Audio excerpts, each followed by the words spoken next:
you guys, welcome to my channel. If you're new, do hit that subscribe button as well as the bell, so anytime any new content is uploaded, you will be the first to find out, especially if you hit that bell. But without further ado, you guys, let's just dig right on into this video. If you are fans of the purple one, then it's more than likely you already knew his stance when it came to like the music industry. Prince was Prince, and then he went to the artist formerly known as Prince. So basically you could say that Prince has kind of battled the music industry way before now, right? Before all the Diddy and a lot of stuff really coming to light as to how the industry really works. Whether it was Prince just speaking out at award shows or during interviews, Prince was always very vocal when it came to his stance on the music industry. So we're gonna check that out. We're also gonna check out a video with late great DMX, who passed in 2021, 2022, somewhere in there. Now DMX, especially, I would say maybe over from the time of his passing to maybe like 5-6 years out. Prior to that, DMX very vocal when it came to his stance on like the new music industry and you know what a lot of artists were doing or being made to do to secure deals, to have their music played, to get signed, like whether it was a radio interview, an in-person interview, whatever. He was very vocal about the industry. We're gonna check out these videos. Do leave lots of comments. Let me know what you guys think. Let's just go right into the video. Okay, you guys, let's get into this video. The reason why it became such a big deal back then is ever since my third album, I wasn't really taking large advances from the recording companies. I was recording the albums myself in my own studio. So the way I looked at it, I owned the work because I paid for it. And I did all the work. I created it, so I felt like it should belong to me. That said, the companies felt otherwise. And they would always hold this contract up and say, well, you signed it. And I say, well, I understand that. It's not like I want to leave. I just want to, you know, talk about this thing and see if we can't make it more fair. Of course, they wouldn't change, because if they changed, they wouldn't really exist. And that's kind of the situation we're in right today. I'm gonna let the video play, you guys, but dang, did you guys just hear what Prince said? Like, I mean, it's kind of no wonder that he, you know, much later was really at battle with the music industry. He went from being, you know, called Prince or being named Prince to the artist formerly known as Prince. But as you guys can see, he's extremely candid, very open. And I think that's probably one of the no-nos in, you know, in the music industry, Hollywood, whatever. It's just that you don't talk about, you know, publicly. You don't talk about, you know, bad, you know, short artists getting the short end of the stick, and how things really work. And as you guys can see, Prince was very ballsy, baby. Very ballsy, spoke up, and, you know, very candid. So let's just keep going. Not going to exist much longer. It's not like we're against. We're going to get into the next video with Prince, you guys, but as you guys can see, very open, very candid, even started talking about the scriptures, which we know the industry, right? We know the industry, right? So it's no wonder, you know, you got to start looking to the scriptures on everything. But let's get to the next Prince video. Okay, you guys, so this is one where Prince actually accepted an award. And in doing so, he dropped some heavy nuggets on young artists, kind of put the pause in them. But let's check out this video. Artist has always been a strong advocate for non-traditional freedoms. The man has done more for the freedoms of artists in the last 10 years than anyone worth note. Battling in the boardrooms to change the complexion of one-sided contracts, paving the way to get you and put music on the internet, and making creators and consumers more hip to the game. If you don't own the masters, then the master own you. And real quick, you guys, do you all even hear that intro?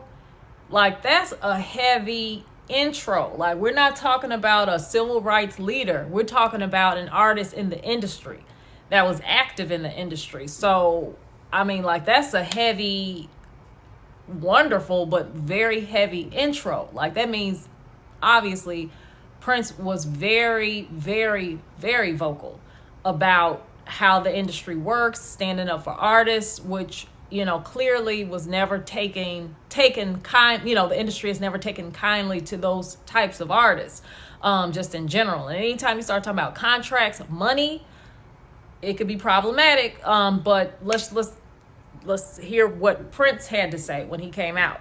During the decade of the 1990s, he would challenge the status quo regarding what he believed was unfair music industry policies.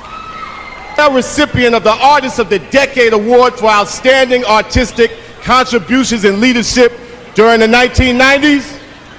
We call him Prince, the artist, Prince.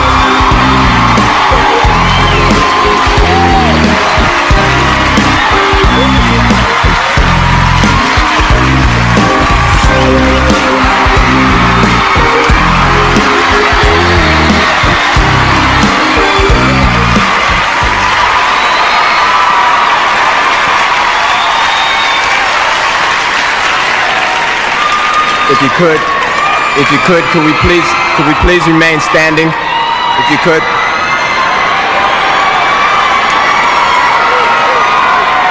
Check this out. Check this out. I want to read something for you. Some people find it odd that when we win anything in this game, we give praise back unto God. Well, in somebody else's game, any triumph makes us feel blessed. When it's your game, you make the rules, everything comes easy. All your friends are in key positions, so when you decide you don't want to play anymore, you never leave empty-handed. Can somebody say golden parachute? Well, it's not your game. You didn't make the rules, so everything comes hard. And as long as you're signed to a contract, you're going to take a minority share of the winnings. A select few of us will do well. Y'all, look at Russell Simmons' face real quick. Look at his face. He's like, I am standing up. What in the... I mean, Russell Simmons' face says a million words. But you can imagine there's a lot of industry, label, very powerful people in the audience, I'm sure.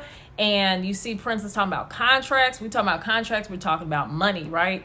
Dollars. So, yeah. Let's keep going. The majority will not. So as a people, we'll be considered a minority. But stop. Let's take a moment and look at yourselves. There's nothing minor about you. You are a blessed people.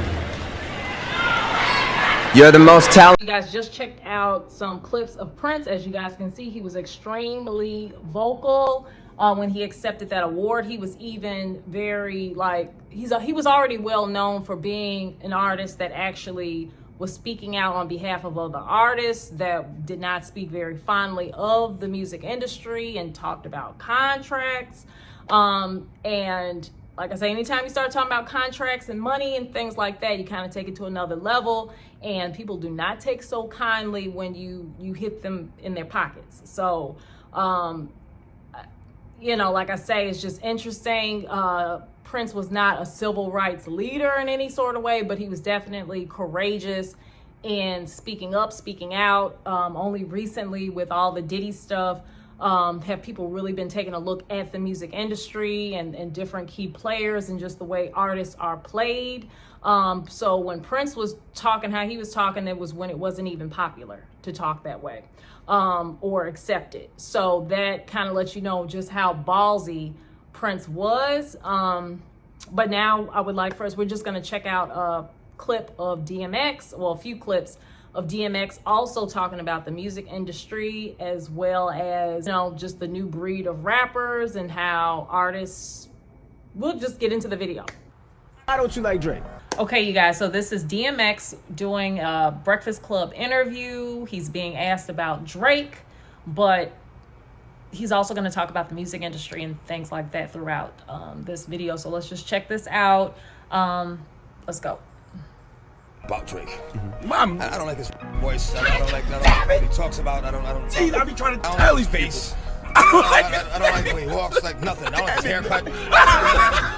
I might just let me shut up. They got this new breed of rapper that's paying DJs to play their shit. Right. And, you know what I'm saying? They sucking the record label executives' dicks, and it's like there's too much of that going on. And we talk about how the late great DMX tried to tell everyone about Drake being a culture vulture and a puppet for his label owners. So Kendrick Lamar reportedly took inspiration for a few bars on his Drake diss track Euphoria from this viral DMX interview on The Breakfast Club, where he went off on Drake and made it clear that he didn't respect anything about him. But see, DMX didn't just warn us about Drake. He actually tried to sound the alarm about all these powerful industry figures that are now getting exposed, including Jay Z, Diddy, as well as their higher-ups, Jay's mento Leor Cohen, and Diddy's rumored sugar daddy Clive Davis. Fast forward to today, and now Kanye West is out here claiming that Drake also has a sugar daddy, none other than the most powerful man in entertainment, Lucian Grange. Fans are now revisiting old DMX interviews where he discussed Drake, and many are realizing that X was onto something about the inner workings of the industry. But there's more to the story. Some fans are speculating that the major labels may have silenced DMX because he was exposing their secrets and publicly warning up-and-coming artists against signing away their souls. Yeah, as you guys can see, so far Drake has been very, or at least I would say maybe over the years, but definitely about 5 or 6 years before his passing, very, very vocal about the industry. You guys heard what he said, how he felt about new artists, what they have to do in order to get their music played on the radio and to get signed by different labels and things like that. Yeah, let's keep going. To these labels. The game is bullshit, man. The game is bullshit. If you want to rap or sing or whatever, don't become a part of the game. So, now, before we talk about why DMX hated Drake, keep in mind that X didn't just single out Drake. He often spoke out against the industry as a whole and all the shady practices going on behind the scenes. And X wasn't afraid to name names either. He openly went against powerful industry figures like Diddy and Jay Z and their even more powerful puppet masters. In one recently resurfaced interview, X seemingly tried to expose Diddy. You guys, now he's about to get into Diddy, and he's about to say some pretty heavy stuff, so I'm gonna let the video play. But as you guys can see, he was talking about Diddy, Jay Z, very powerful people way before, you know, the hammer came down on Diddy, right? Before it was kind of, you know, okay to take jabs at Diddy or speak out on certain things about Diddy. So let's go. Alleging he was doing some seriously shady stuff with his artists. Well, you know, Locks got signed by that. Even though I bought the Locks Store Riders, you know, they got signed. They were a safer group. You know, Puff signed them. And it was a blessing and a curse because they were sure they were happy about getting signed first, and they were on the Benjamins and shit was going. But then he made them jiggy and put them in suits and made them write lyrics for him and took all that publishing. Like, damn. I'm glad I didn't, you know, like. You keep that, and we went to, like, as soon as they got signed, D was like, yo, if you like the Locks, like, X is like Big Dog, like, those are the Puffs, like, you luck. Then, in another interview, DMX spilled how Diddy initially gave him the cold shoulder when it came to a deal at Bad Boy. But when Diddy heard about the offer Def Jam was dangling, suddenly he was all about keeping DMX in the fold. But word on the street is DMX wasn't feeling the vibe with Diddy because he caught wind of some messed up stuff going on behind closed doors at Bad Boy. Okay, you guys, so I'm gonna leave it at that. Clearly, DMX said a mouthful, even going back to Diddy, where he was talking about how he almost got signed, I guess, to Bad Boy, but heard about how basically, you know, Diddy was having artists to write the music and taking their publishing rights, which, you know, some of you all may or may not know, but Biggie, just before he died, supposedly realized how much money he really was owed due to his publishing rights, because Biggie was supposedly not only writing his own music, but Biggie was writing music for all of Bad Boy, allegedly. So he was supposed to have been like entitled to like $60+ million back then. So you can imagine how much, you know, those publishing rights have racked up over the years, but that was just before Biggie's demise. So that's what DMX was referencing. He was saying that he was almost signed to Bad Boy record or whatever, and